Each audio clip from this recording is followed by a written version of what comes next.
سلام دوستان عزیز. راهی درواز تا ونج ساختمانش ادامه دارد. این راه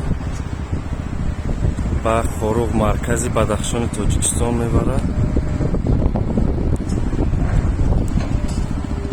دریای پنج از اون طرف علاقه مرزی افغانستان، از اون طرف هم معلوم میشه که راه ساز دارد.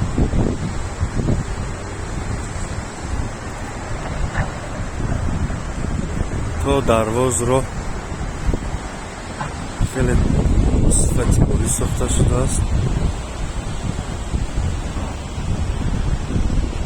کم باران میبارد. در دوشنبه هوا بهتر گرم است.